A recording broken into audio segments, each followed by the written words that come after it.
Tanjung Menangis, Halmahera. Pada sebuah masa, seorang raja besar di Halmahera menutup usia. Sang raja meninggalkan istrinya yang bernama Baginda Ratu. Putra pertama yang bernama Baginda Arif, putra kedua Baginda Binaut, dan seorang putri bernama Baginda Nuri. Bagaimanapun caranya, aku harus menjadi raja menggantikan ayahanda. Baginda Binaut sangat berambisi untuk memperoleh kekuasaan sehingga melupakan hubungan persaudaraan dengan keluarganya. Patih, setelah ayahanda wafat, maka kakakku Baginda Arif yang berhak menduduki tahta. Tetapi aku sangat menginginkan menjadi raja. Apakah kamu mau membantuku, Patih? Maafkan hamba Baginda Binaut. Sudah seharusnya Baginda Arif yang menjadi raja, karena beliau anak tertua. Baginda Binaut berpikir keras mencari cara membujuk Patih agar bersedia membantunya menjadi raja. Jika kamu bersedia membantuku, ini tan berlian ini. Dan satu lagi, jabatanmu sebagai patih aman selama aku yang menjadi raja. Hamba akan mendukung Baginda Binaut sebagai raja. Semua perintah Baginda akan hamba laksanakan. Setelah menerima intan berlian dari Baginda Binaut, Patih segera memerintahkan para pengawal kerajaan menangkap Baginda Ratu, Baginda Arif, dan Baginda Nuri. Akhirnya, Patih memasukkan Baginda Ratu, Baginda Arif, dan Baginda Nuri ke dalam penjara. Kakanda Baginda Binaut keterlaluan. Hanya karena kekuasaan, dia berubah menjadi tamak, kejam, dan tidak tahu diri. Kita harus sabar menghadapi cobaan ini.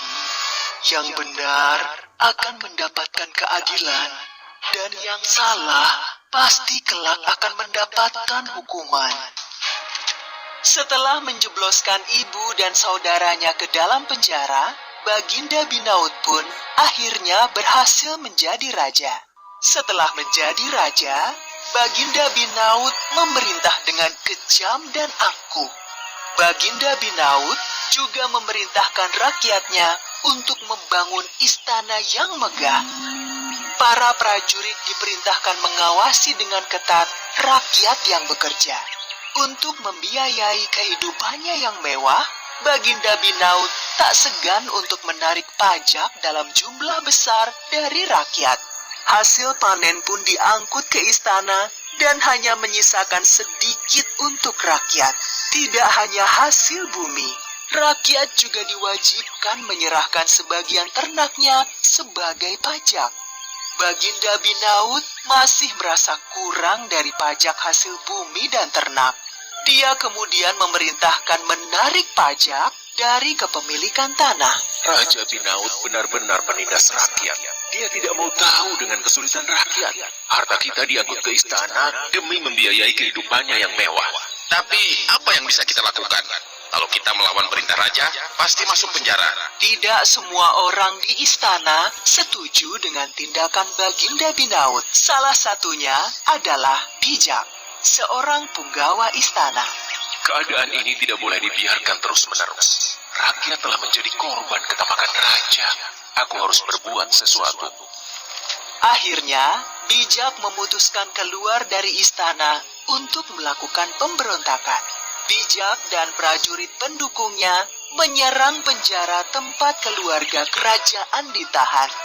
Meskipun dijaga dengan sangat ketat oleh banyak prajurit, Bijak dan pasukannya berhasil membebaskan keluarga kerajaan. Setelah berhasil membebaskan keluarga istana dari penjara, Bijak kemudian membawa keluarga istana ke sebuah tempat yang aman di hutan. Kami ucapkan terima kasih yang sebesar-besarnya, Bijak. Syukurlah, masih ada orang di istana yang masih peduli dengan keadaan kerajaan kita. Yang mulia Baginda Ratu, sekarang kita memiliki pasukan yang cukup kuat untuk menyerang istana. Mohon izinkanlah hamba memimpin pasukan menyerbu istana sekarang juga. Jangan lakukan itu, bijak. Jangan sampai hanya karena berebut kekuasaan, kita saling membunuh dengan saudara. Semua ketamakan, iri, dan dengki akan kalah dengan doa yang kita panjatkan kepada Tuhan. Baginda Binaut sudah keterlaluan. Kesalahan terbesarku adalah mendukung dan membantunya menjadi raja dengan cara tidak benar. Semua ini harus segera dihentikan. Semua perintah raja tidak boleh dilawan. Siapapun yang berani melawan raja, maka akan dijebloskan ke dalam penjara. Pada suatu pagi, sebuah gunung mengeluarkan asap putih yang tebal. Terlihat burung-burung beterbangan karena ketakutan. Pagi yang cerah dan tenang tersebut tiba-tiba dikagetkan oleh suara menggelegar dari gunung tersebut.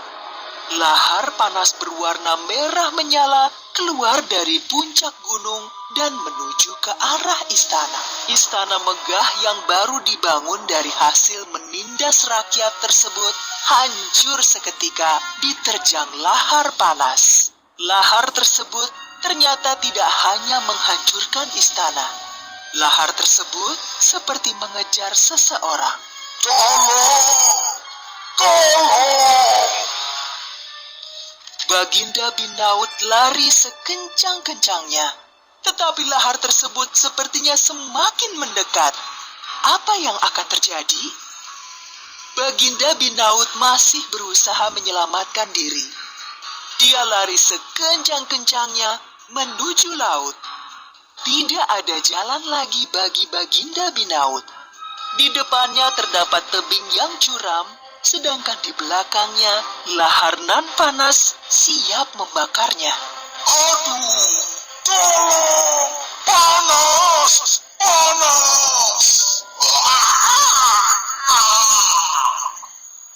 Di Tanjung tempat Baginda Binaut meninggal, sering terdengar suara menangis.